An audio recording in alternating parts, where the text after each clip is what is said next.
Hey guys, Defined here. I hope you're all having an amazing day.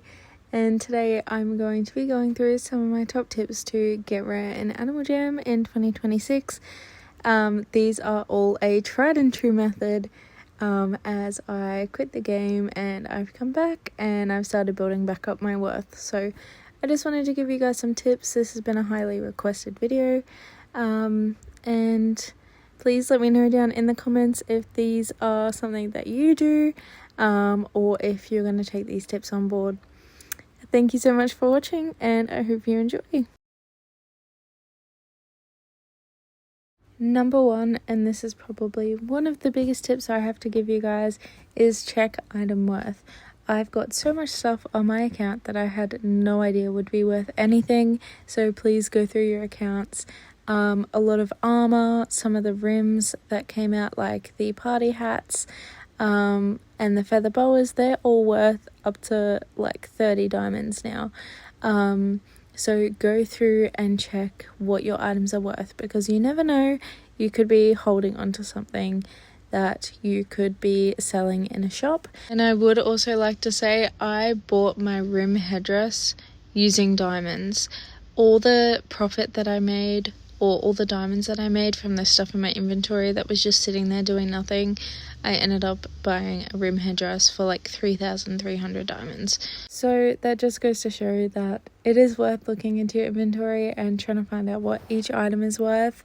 It is a bit time consuming, but it's definitely worth it. Now this one obviously ties into the first tip that I gave you guys, and obviously this is only applicable if you're a member. I'm sorry to all the non-members, you guys are being absolutely robbed of everything good in this game. But if you're able to, definitely utilize shops, and I mean this in both terms of buying and selling. You never know when you're going to find a really good deal in a shop, so it's always worth just checking. I've ended up finding some really good finds in shops, including a brown long spike, which is worth a red long, or was worth a red long at the time, and I bought it for 30 diamonds. So genuinely check the worth of the stuff in a shop, because you might get a bargain, and also utilize your own shops and try and make your pricing as affordable as possible to sell all your items that you are looking to sell. I find a lot of people say that, oh, making shops is too difficult, it takes too long, it's annoying to advertise. And I know, but at the end of the day, it is so worth it, because you never know when something that you have is gonna actually sell and be worth it, and there is something out there for everybody. So there is no need to be stressed about whether your item is gonna sell, because it will sell. There is someone out there who is looking for that item and they just don't know that you have it. So keep consistent is one of the biggest things that I will always say when it comes to shops. And don't be a bot. Don't utilize bots, because then people will just hate you because you're annoying. Thanks. My next huge tip is learn item demand. Now this is something that I'm struggling with at the moment, especially coming back to the game, because items can still be worth something, but if they have low demand, it's hard to get that amount for it. As an example, I know that party hats are extremely hard to trade right now, despite being worth the same amount that they were, say, 6 months ago. So just learn your worth and know what's actually worth trading for. You might get an overtrade, or what you think is an overtrade, but it's actually because that person cannot get rid of the item that they're trading you. So just be careful, be aware of the demand, and if you don't know, don't hesitate to ask, whether in a server or ask someone in Jamar. I'm sure someone will be willing to help you out. But yeah, learn your demand. I promise it'll help you immensely. My next one is really good to do at the moment, because there is low demand on lower spike collars, like your bad long collars. So they are going for around 160 diamonds when they're worth about 200. So I would definitely utilize buying spike collars at this price and try and upsell them. Even if you're only making a profit of 20 diamonds, that's still 20 diamonds extra that you did not have before, and you've just made 20 diamonds profit. So that is a big win. It may not seem like it in the moment, but that is a very, very big win. And it'll definitely help you in getting more diamonds and trading up. I'm sure most of you guys are aware, but in case some of you aren't, my next one is to use events. So AJHQ and Gembassadors participate in some events and host them where they give away items, and this is a great way to actually build your worth.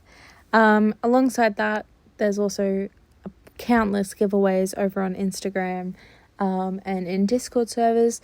So I recommend joining as many Discord servers related to Animal Jam that you can possibly join if you have the free time to actually browse them and look for any giveaways.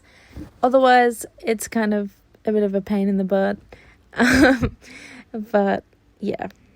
This also goes for contest items, which, as we all know, they have very poor demand. Some of them are really cute though. Some of them are really cute. But when they first come out, people are very willing to overtrade for them for whatever reason. It's new. So utilizing the events and getting the contest items, and then you're able to trade them up pretty much straight away.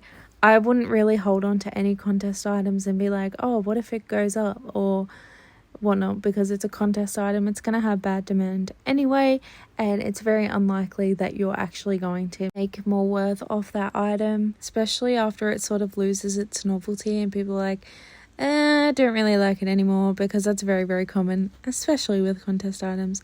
So yeah, that's one of my big tips, is join giveaways, join contests, join events if you can, and those kind of things will definitely help you in building up your worth. My next step is more of a mindset thing, but set small goals. Don't focus on the long run, just focus on the now.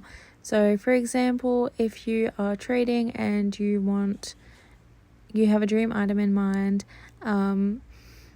that's great, that's cool. But is that something that's very viable at the current stage? And should you set a smaller goal? For example, if you have a dream item of obtaining a headdress, is that something that's viable for you if you have 0 solids? So the first step and the first goal, in my opinion, would be to achieve a solid and then go from there, build up. My next tip I have that's incredibly helpful is to take the maximum offer. So what I mean by this is, on the Worth Wiki, for example, say your item is worth 2 to 3 solids, you would be looking for 3 solids worth, not 2. But if you're trading for that item, you would be trying to trade for it at 2 solids. So that way, if you, for example, have to get rid of it for whatever reason, or you decide that you don't want it anymore, then you can try and get 3 solids for it, or even 2.5, and you're still making a profit. And this is also applicable to diamonds. I typically don't do it because I like to underprice my shops, or at least have a middle ground so everything sells. But if you're more patient, which I'm definitely not, you can definitely put your items at a higher price and just wait for them to sell. And by higher price, I don't mean set it to an obnoxious number, I mean set it to the highest listed. So for example, if your item is worth 40 to 60 diamonds, list it for 60. My next trick is to save your diamonds for updates. It doesn't have to be a lot. It can be as little as 40 diamonds. But a lot of people, when the wild weekends come out and big updates come out, people tend to realize they actually don't have any diamonds to their name, and they're not able to get the wild weekend or the update items that could be in the diamond shop. And you can also make rares off those items. A lot of people, when they first come out, are willing to trade like spike wristbands for the whole bundle. So if you have those items, then you are already at a substantial advantage, and you have a high likelihood of actually getting something decent for the stuff that you got for diamonds. Next up, I'm just going to be talking about a few trading tips, and the first one that I would like to mention and strongly advise is always stay stocked up on solids, as that's the biggest form of currency in the game and it's the most accepted form of currency in the game. So if you're trying to trade for something, it's a lot easier to trade for it if you have pure solids as opposed to, say, party hats, contest items, hairdressers, that type of thing. So I just try and trade everything down for solids. That way, if there's ever something that I want to get, I have solids available at any point. Another trading trick is to also not just accept a trade because it's fair on paper. Just because something is technically fair, if you go to try and trade that item, or if you try and sell that item in your shop, is that going to be something that you're going to be able to sell, or is it going to sit there for months? Or are you going to get declined on every single trade because it's not something that people try to trade for? So for an example, like skunk tails, those sorts of things, they're what I would be avoiding from a trade, regardless of if it's fair or technically over. They are very hard to trade and very hard to sell, unless someone's specifically looking for it for a fit or anything like that, just because they like them and want to collect them. And this one is more of a shopping tip, but I would just like to say that if there is an item in a shop and it's underpriced and it's something that you genuinely think would probably go up in worth, it doesn't hurt to hold on to things. I have an alt account where I store the stuff that I feel like will go up in worth, and that includes like rims that are really cool, stuff from bundles, stuff from old weekends, all of that kind of stuff. And then when it's all worth something, then that's when you can trade it. And it does just take patience. Patience is definitely key in getting rare, but it's definitely worth it if that's something that you enjoy doing, and I know a lot of people do. And another tip is also to just advertise on social media platforms. So if you're looking for a certain item, or you're looking to trade a certain item for a certain amount, advertise that, whether it's on Discord, on Instagram, anything. As long as you do it while respecting Animal Jam's guidelines, it's completely fine. But I do it for my shops, and I find that really, really helps, because then I'm not standing on the game for hours on end and just advertising, because it is so boring. It's so boring, and nobody wants to be sitting there and doing all of that. I promise you. That's why people are becoming bots, which is even more boring, because no one wants to see you standing and advertising the same thing over and over again and swapping between 3 types of text just so Animal Jam doesn't restrict your chat.